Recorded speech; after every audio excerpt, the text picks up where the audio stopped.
Now I want to turn to Bob Davidson for his dollar store treasures. Bob, welcome. Thank you, Jim. We'll get this right underway here. And welcome to Dollar Store Treasures, where you'll never know what you're going to find down the aisle. And as always, everything you see tonight came from the Dollar Tree store in my neighborhood. There are certainly other dollar stores out there, and I recommend you go prowling. One of the things we talked about last week is that they're always updating their inventory because basically they're all closeouts. So it pays to go back occasionally. So tonight we're going to start in the hardware aisle.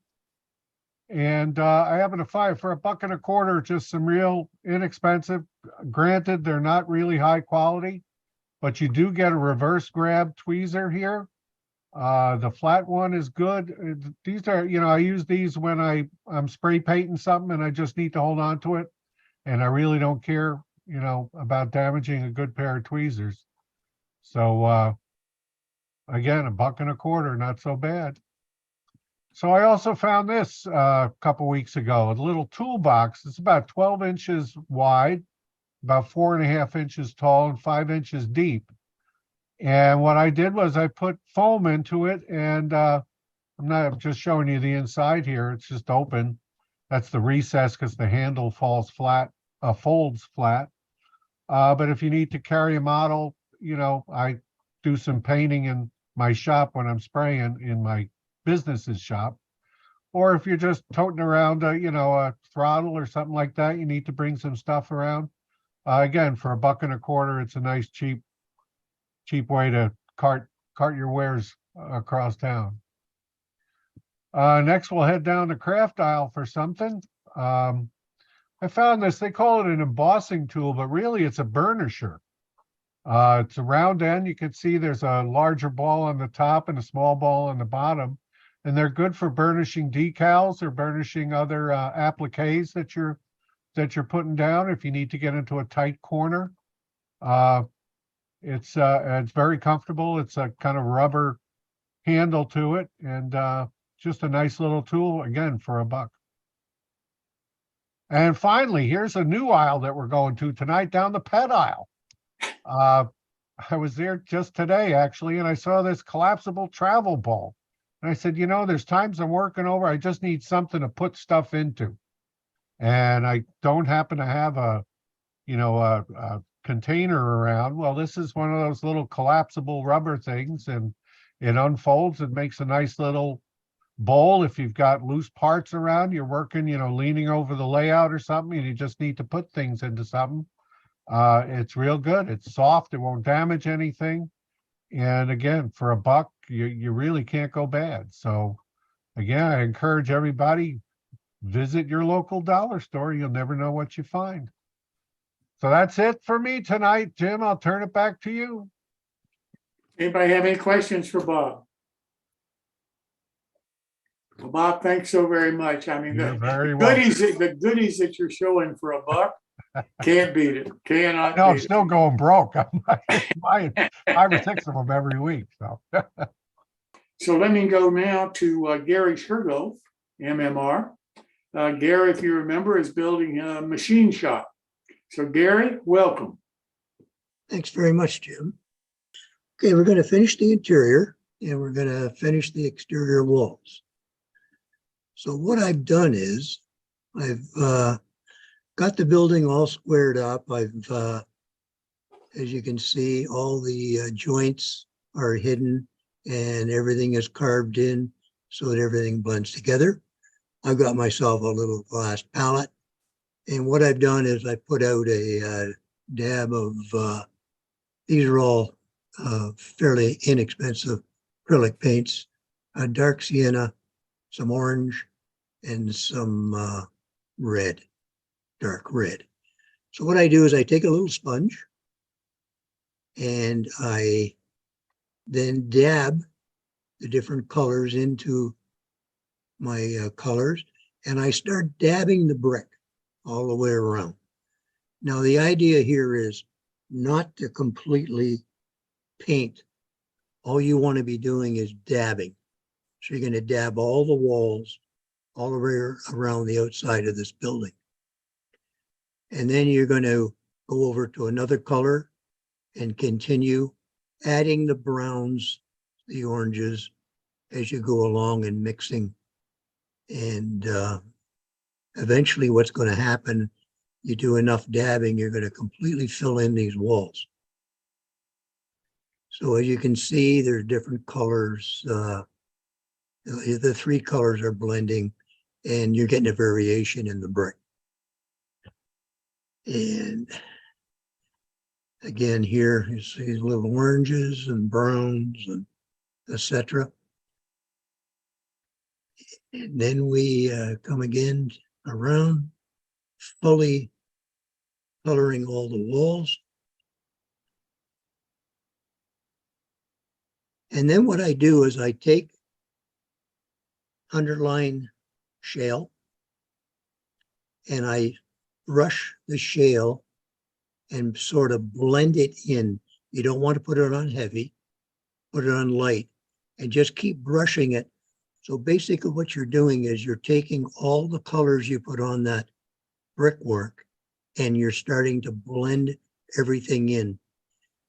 And as you go along, it'll all start to blend in and you'll get a darker variation and also color variation in the brickwork.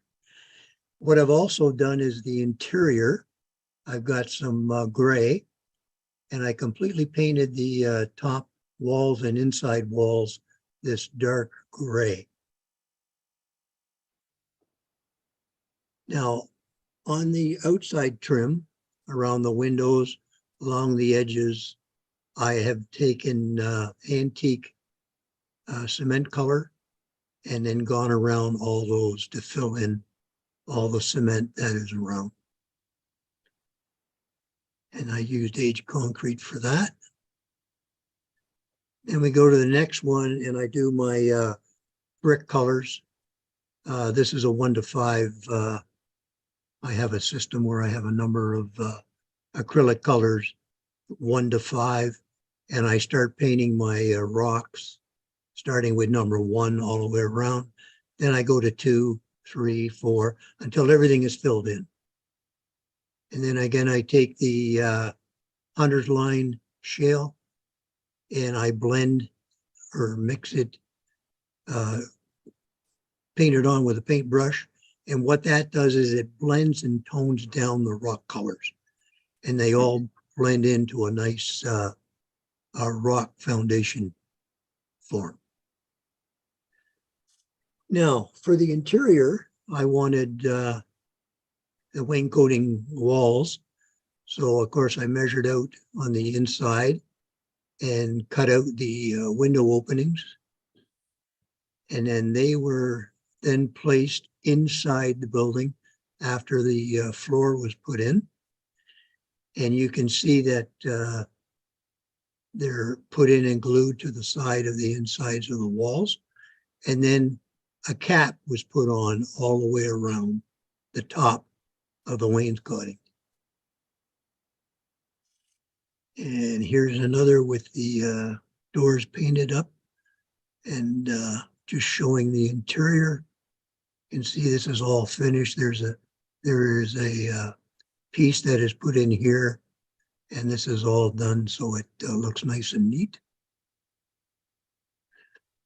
And looking at the side, so we now have the walls completely painted, the concrete around, the interior walls, and the wainscoting and flooring put in the building. Now I added the doors. They're all put in and they were painted a dark green color. You can see the brick blending here and the stone blending here. The wall has a light, or the floor and the wing coating has a light stain put on it. And that is the end of phase 3. Phase 4, we're going to finish the windows and complete the roof in the next segment. So that brings the building up to phase 4, Jim. Any Gary, questions? let me ask you a question. When you talk about blending all the colors by painting on the stain, is that, when you say painted on, I mean, is this thick painted on or kind of dry brush painted on? How do you do that? At the beginning, photograph that I showed at the beginning, where are we? Sorry, going the wrong way. Yeah, you can see what I've done here is I've taken the sponge and I've dabbed this. Right. So this is one color. And I've taken another color and you blend it in with a little bit of the brown, and then it gets dabbed again. So that's going to fill in more. And then you keep doing that with the 3 colors. And what you basically get is you get this reddish, orange, brown brickwork. So Now, when you put the stain on, you said you brush the stain on it to blend all the colors. Yeah, so we're going to go down to the shale, which is the stain. So what I do is I just dip that in the brush. You don't want to use a lot of it. You want it just a very little bit. And that is brushed over the existing walls. And what will happen is the more you brush it, the more it's going to blend in and take that the colors that are underneath, and it starts to blend everything. So all you're doing is very lightly, not heavily, very lightly brushing these walls with this shale stain. And then what'll happen is you can see here it started to dry and you get a darker grayish type of finish. And it also, depending on how the light hits this building, you'll get this different shading effect. You'll get like graying, you'll get a little bit of orange, red. So this all blends. What I was trying to do, this is the second building of this series. Mm. And I'm trying to match it to the original first one I did. Mm. And the third one that will be coming up, it's going to be done the same way. So all these 3 buildings, when you look at them at the layout, they pretty well match each other. Gotcha. So they're just to give the idea that they were roughly built along the same time period. Anybody else have any questions for Gary? Yeah, Gary, this is Greg. It's not a question, but a thank you. I have some of that Hunterline shale, and I have not used very much of it. It's not like their normal stains. It's more like a stain with paint. And I haven't found many uses for it. And you've just opened up my eyes to a whole lot more where I can use it. And I just want to say thank you for that. Yeah, this stain that you see here in the brick, it hasn't been used on the stone. Now the stone is quite graphic, but when you put this stain on it, it just magically transforms it into a really nice finish. There it is there. And it dullens down the brick. And to me, it makes it more authentic. Because you don't see brick that color, like, I'm sorry, you don't see brick dark. Well, you do on some buildings, but the majority of the buildings I've seen with stone, it's more dulled down. So here's a little, you can see color here, a little darker here, and it just blends everything together. I think it's getting gorgeous. I really do. Congratulations. Thank you. Gary, All right. Gary, Yes. Steve Sherrill, I have a question. Sure. I don't see any mortar in the bricks. Is that something that you're going to add at another phase, or, I see very few bricks that you don't see the mortar somewhere. Yeah, this building is the graying or the blending. That helps a little bit with the mortar. I don't do a whitewash mortar on my buildings. Okay, I just find that like the system I use here, I've used for a long period of time. And I, I like it better in the application that it's on. I find it better than like other applications. I've used the white mortar, but here it isn't. Now if that's the way you wanted to do yours, then you could go ahead and do that. But I would do it before you do the stain. yeah, I usually put the mortar, even if it's light mortar, Right, put it on. It just gives a more contrasting thing, I think. right. It's very Gary, nice. Thanks so very much, Gary. You're very welcome. Thank you, Jim. Yes, sir.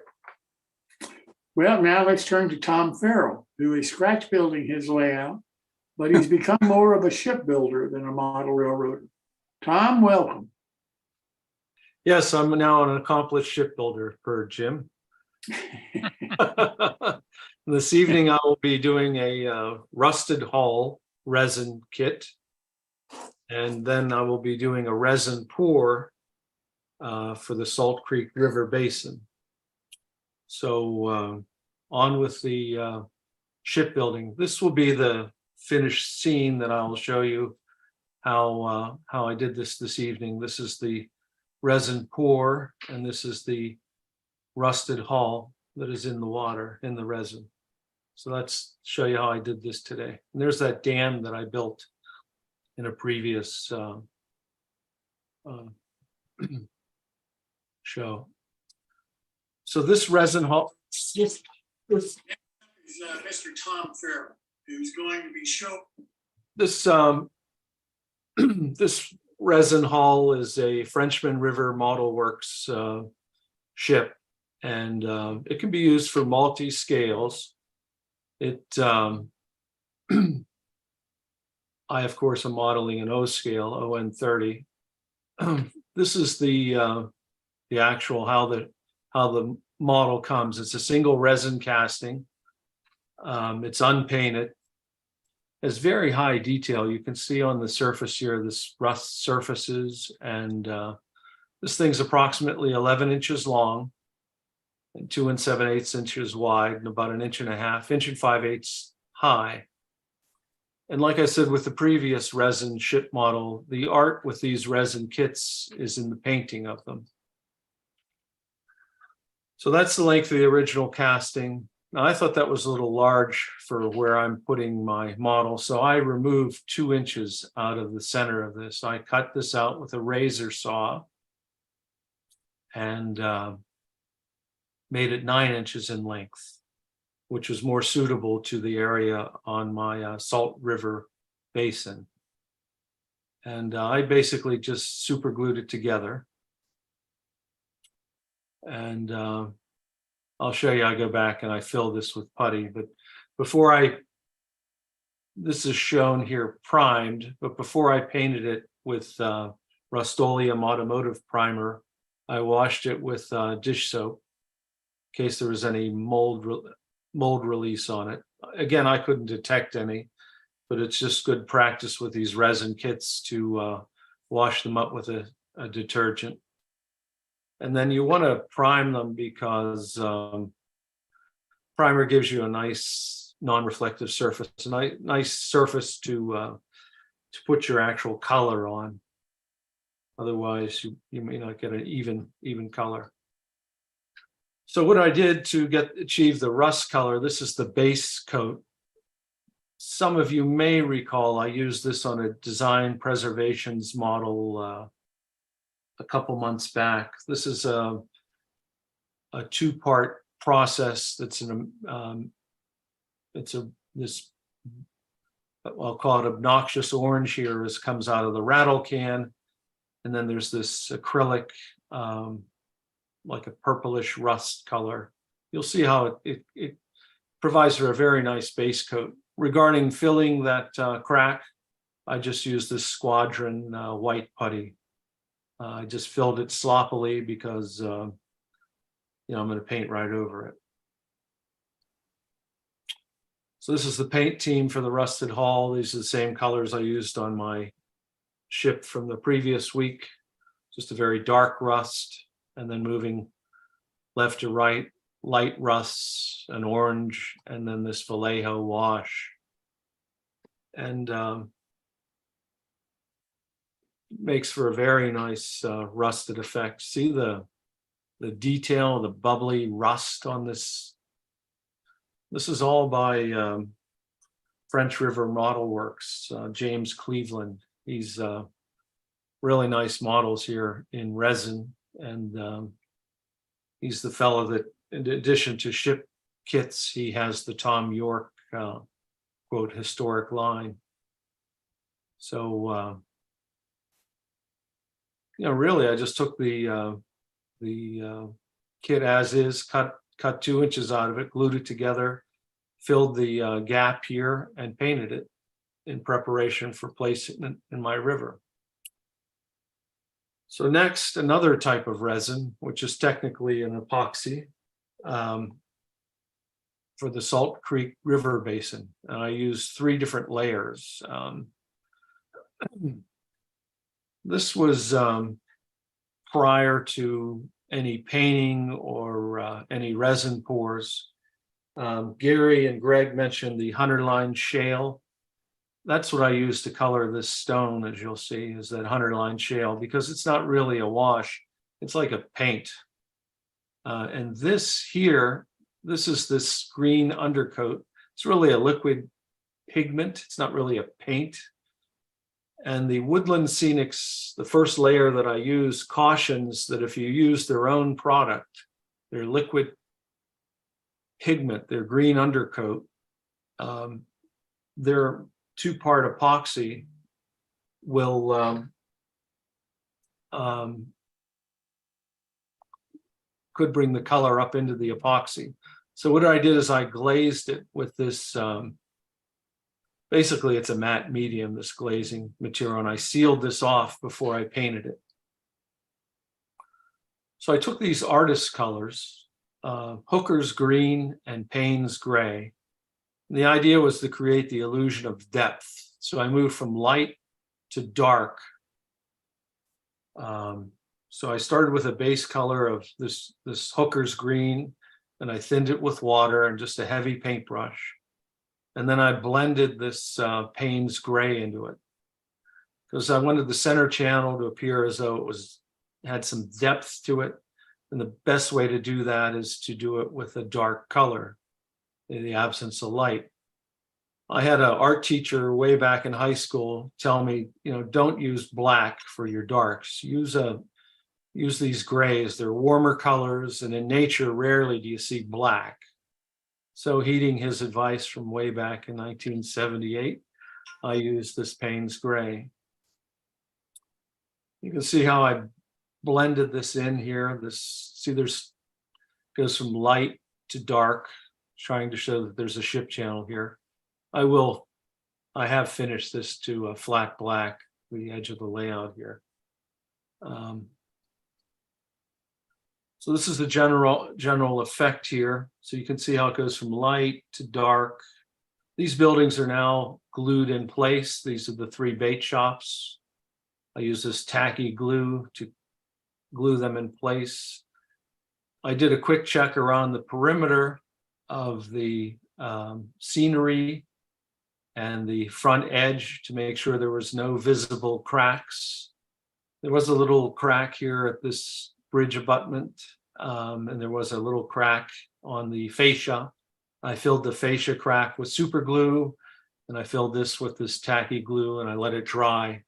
The worst thing when you're working with these resins is they're very viscous, and you don't want to wind up with resin moving from your riverbed to your floor of your train room.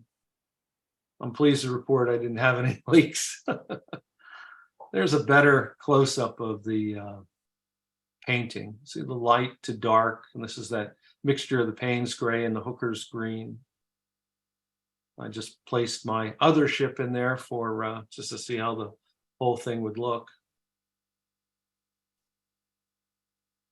There's an ensemble of things that will be in the water. There's that rusted ship hull. There's the fishing boat. There's the 3 in the water bait and tackle shops. Now, my first pour, I used this Woodland Scenics murky water. It has a resin, and then it has this activator, which is a hardener. So basically, it's a 2-part epoxy. I wanted to use this murky color because I wanted to take a little of the edge off of that quote painting that I did. It was somewhat of a gamble because I didn't know how it would look.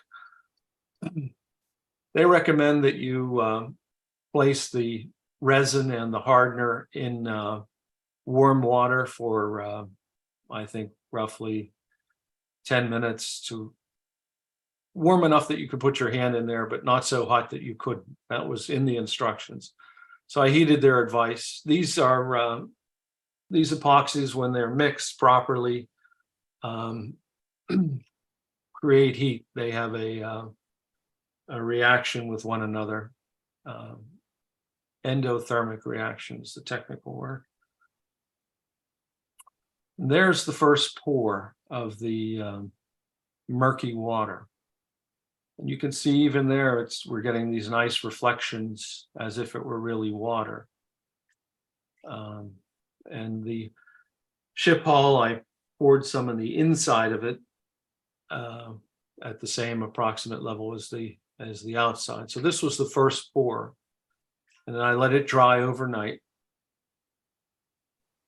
And then switching gears, I went to this, it's called Famo wood, I guess. I got it at Lowe's.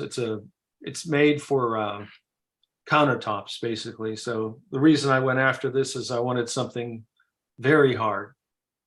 I figured if it was hard enough for a bar, it'd be hard enough for a river and protected from my future grandson's fingers. So, and it too has a resin and a hardener, and they recommend only pouring 1/8 of an inch thick. I ignored that, and these resins are very messy. So I put out a piece of newsprint worked on my workbench, and this is a disposable container. You put this one, I didn't warm anything up, didn't call for it, probably wouldn't hurt, but I poured the entire bottle of resin in there. Then I poured the hardener in there, and then I took a 1/4 inch by 1/4 inch basswood. I needed a stick to stir it with, and they recommend you stir it for 6 minutes thoroughly without creating too many bubbles. And then they want you to pour it into a fresh container, a virgin container, and stir it another 6 minutes. Well, I complied. I got a second container and poured this container into another container and stirred it for an additional 6 minutes. 6 minutes or till it reaches 90 degrees, they said. Well, I had no way of measuring that, so I just did 6 and 6. Then I did my second pour. I poured it basically, I split the first half of the container to about this line right here, right in here. And I poured in and around the dam, and then just poured it all around, poured a little bit more in here. I took a disposable paintbrush and I pushed it into the corners of the dam and around the this rock work. There's that Hunterline shale color. There it is, weathered. There it is, non-weathered. And then I poured the balance, or the other 50%, downriver. And with my paintbrush, I pushed it underneath these structures.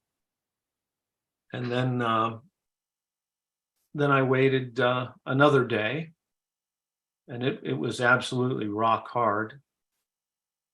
And then I did the third pour or depth coat, and I'd say it's roughly a 1/2 inch thick of epoxy.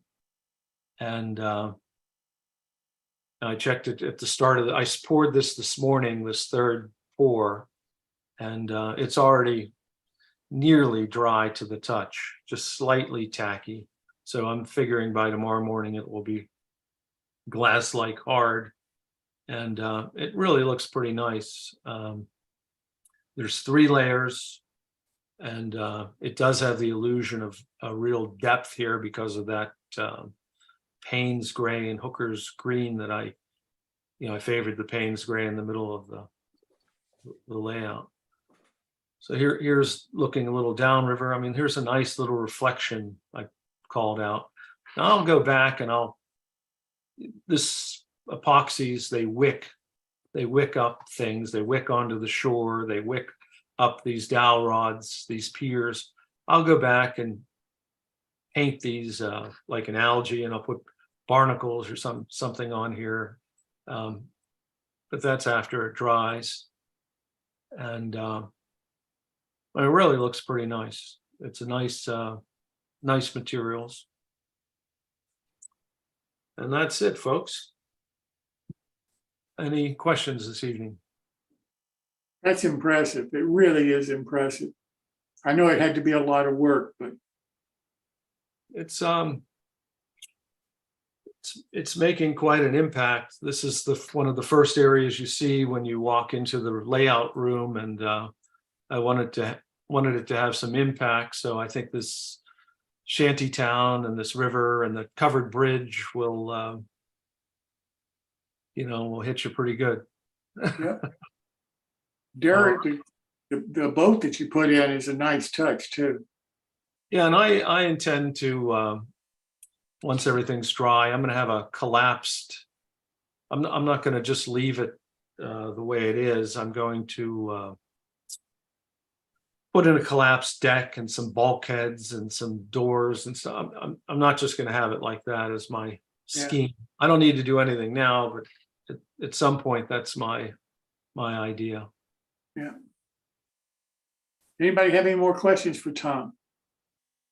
Tom, the reflection in the water is fabulous. It really is. And that was a happy accident when I was taking the photos, and I had to take these photos with the overhead lights off because I had to turn all the lights off and just use natural light from the windows because you were seeing these big LED lights in the river. So, but then I saw these reflections. I thought, how cool, So, Tom, would you use this again? I mean, would you make this same scene with the same product again? yeah, I mean, I wouldn't change anything. I like the idea of the murky water to basically neutral out my river basin painting a little bit. It sort of puts it back a couple stages and puts like a little mud in the water, if you will. And these materials are relatively expensive, but there's really no way out around that, I suppose. It's about $75 in that river. I mean, that's not insane, but that's about where I am with it. When I do put that fishing boat in, which will be right about in here, I will use Mod Podge to basically place it into the water so that it'll have some little wake around it, as if the river's going out around the ship. Another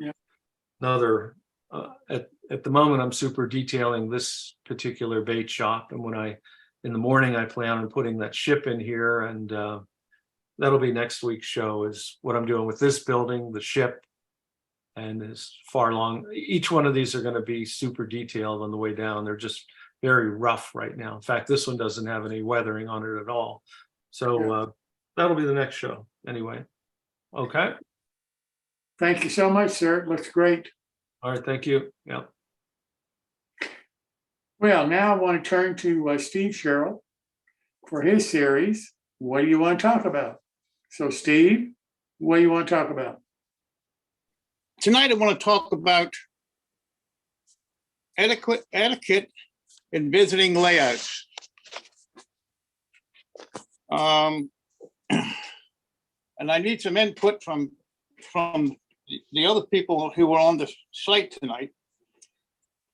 I know when I go to people's layouts, I see other visitors touching motive power, touching cars, laying stuff on layouts.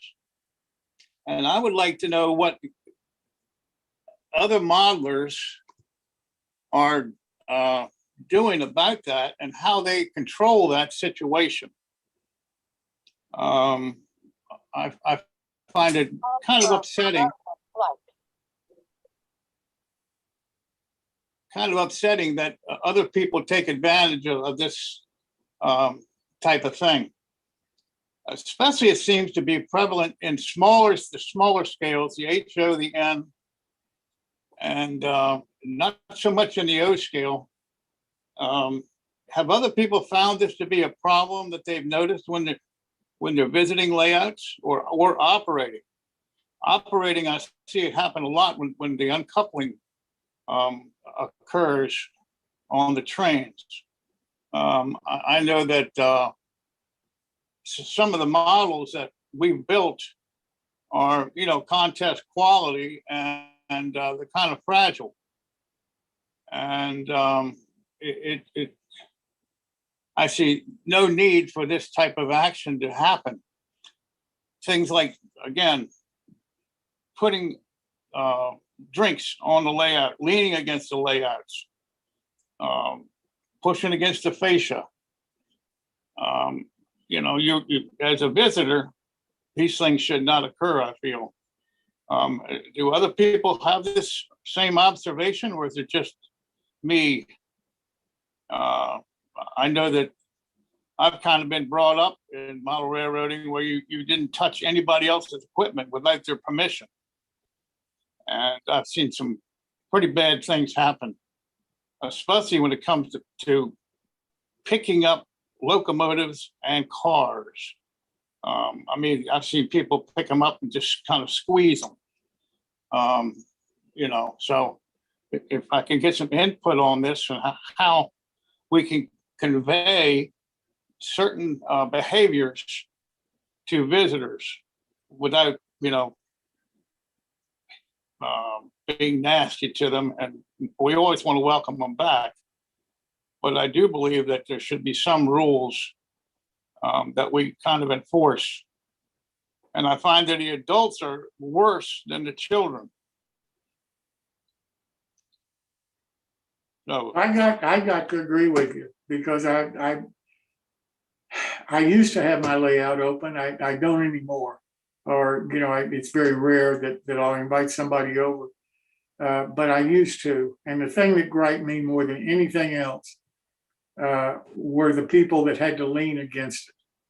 And they weren't just leaning against the side of it. It seemed like they just felt like they had to put their hand on it somehow. yeah, And that to me was frustrating. And how you stop that, lots of luck. well, I don't know, if you're having something like a division meet or a visit from the division, maybe you could put something in the notes to please, don't handle the equipment. No drinks or anything on the layout, this type of thing. I don't want to run around and, watch everybody all the time. We're adults and I feel that, we worked hard for our layouts. I get somebody like Martin, who does a lot of underbody detail and a lot of detail work. Well, somebody, all of a sudden wants to take a look. What are they going to do? They're going to bend the wiring underneath, or worse than that, punch the windows out, on the sides. It's a lot of work to repair this stuff. So I just need, I mean, I'm sure I'm not the only one with a layout on here that has people come and visit. Well, what have So- you tried? What have you tried that worked? Well, I kind of gently tell them not to lean against the layout, or being battery powered, I don't have to worry much about stuttering for electrical contact. I do use the dental thing to uncouple the cars. It works very good, and things like that. I just try to avoid that. And to be quite honest, I don't, unless it's an open house type of situation, I usually just invite people over here who I know are going to be courteous, Hey, Yeah. Steve, value my work as much as theirs. So, Steve, yes. just tell everybody you carry a big fly swatter. Yeah. I think You know- a taser is appropriate. Yeah. You know, I'm sure, after you have, you go to a train show and you have a layout that you've taken there, look how much repair work you have to do. And that's all not just moving the layout itself. Even on the little micros, you have to glue stuff back again, fix the cars and things like this. But there's a couple they're- things. There's a couple of things we did at, I was in N scale from 1967 to 2015, and I still have 2 N track modules. And we do 2 things at N track when we go to shows. One, sometimes we'll just rope off a distance between the layout and the N track module. Or we'll have a temporary flat acrylic plexiglass that we put up on some of the modules that are more detailed. We don't want people touching them. So we'll put a temporary flashing up there that they can't reach in and touch anything. Yeah, you can't do that on a home layout though. No, I mean, for a show, you could temporarily. Yes. But My- another thing that people who operate your railroad come over and they have a sweater on, which is a loose fitting, Yeah. I mean, my gosh, that's just asking for trouble. And usually, the layouts that I've been to, they would tell them, I'm sorry, you can't wear a sweater, or, put your jacket over here, they have a hook or something for the jackets. It's just, we worked years for this stuff. And guy can just damage it in one minute. You just got to give the lecture before they walk through your layout. I had a visitor today on my layout, but my bench work's so robust. That you can lean against it. In fact, that doesn't hurt it at all. But it still could be damaged if somebody reaches their fingers in there and touches something. So I haven't had any. Well, on children. my fascia, I've got card boxes. I've got holders for the controllers, old plugins. I've got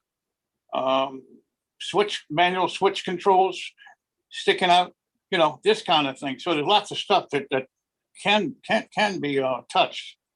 So I'll tell you, this is Phil. I'll tell you a story. This is a ON30 modular story. So first module I built, wanted this great idea. Modules you're running from both sides. So I made the turnout so there was a push button on the fascia with I built a little circuit out of a latching relay so you could push either side and it would throw the turnout.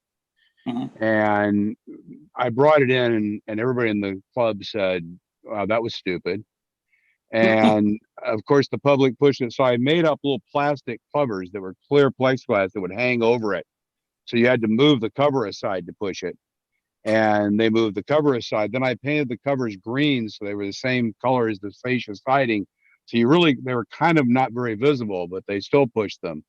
And I actually had one time, I was standing on one side of the layout running a train up to a turnout. And there was a probably mid-30s woman on the other side. And she was looking at me. She looked down at the switch.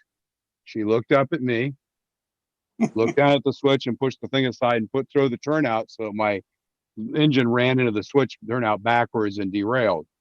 And so what I've done on all the new modules, and I have one of these I'll show on next week in the My Build. Actually just put I used a rabbit to run the tortoises, and you can use just a little simple switch. I actually mounted those in the scenery, those little tiny push button switches.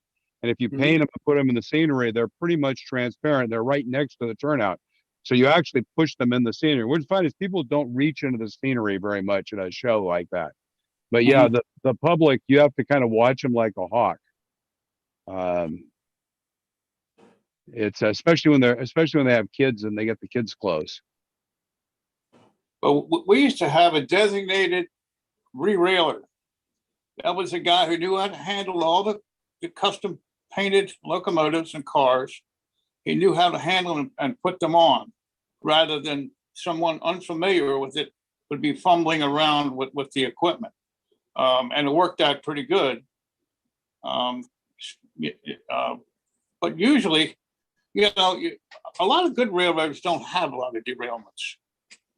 And if it is, it's because they failed to throw a switch, went against a switch or something like that. Yeah.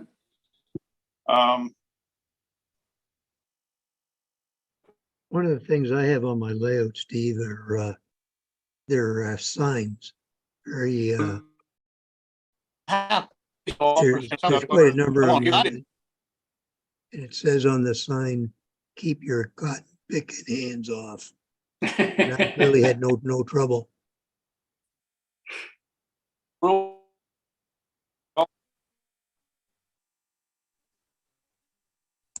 I think we've lost your Steve, you're voice. breaking up. I don't know what's the matter. Yeah, he's frozen. Yeah. You froze up, Steve. That's right. Steve, I can't hear you no more, Chief. No, I'm I afraid we've think lost. he's lost Steve. his internet. But Yeah, Okay. I'm afraid we've lost him for the evening. Mm-mm-mm. Well, I'm sorry that happened, but nothing we can do about it.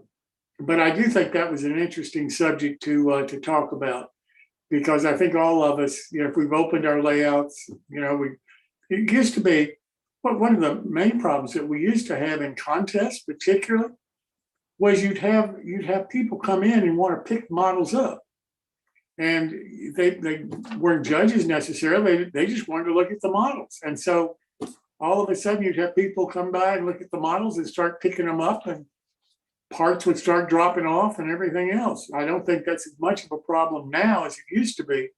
But for some of us, that turned out to be a real issue that we had to deal with to try to keep people's hands off the models. Well, that's all we really have for tonight, I'm afraid. I'm sorry that Steve, we lost Steve, because I think that was an interesting subject.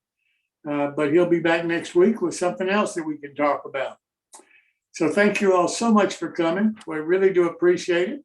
And now let us show you the caboose. And this, we have to give credit to Phil Edholm. He won a prize.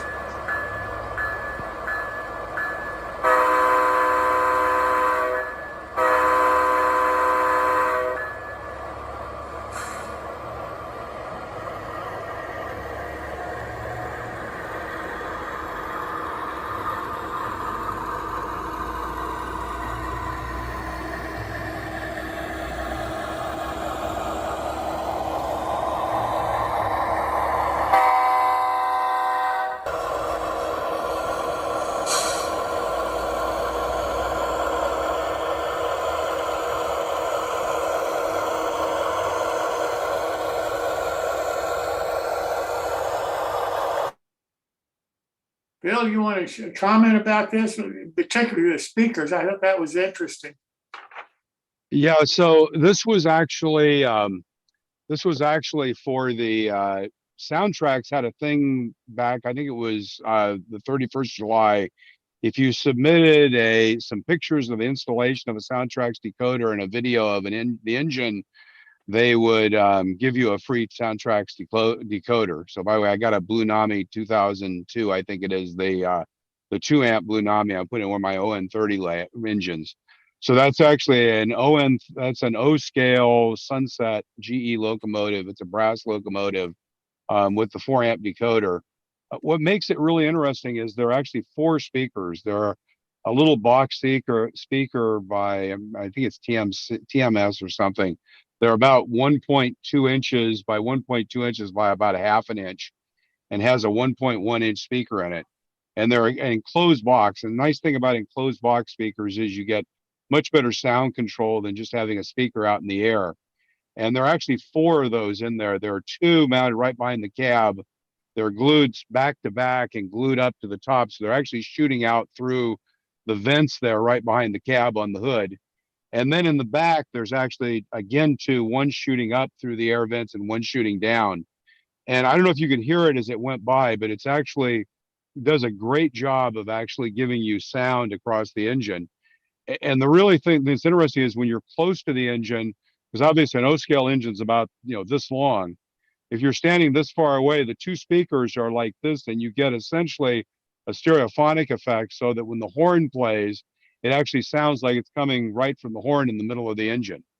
So it came out really well. I'm really proud of. We got 2 of those we're doing for an engine set, and it's actually replicating some engines that I chased through the Feather River Canyon about 6-7 years ago. There was a combination of BNSF engine leading a Union Pacific engine pulling a train through the Feather River Canyon. I've got pictures of the train go over to the Ketty Y, so it's kind of recreating those 2 engines. So I thought that'd be an interesting caboose for tonight. So back to you, Jim. Well, thanks so much for finding it for us, and to everybody else, thank you so much for joining us this evening. I hope you have a good time. Most importantly, hope you learned something. See you next Wednesday.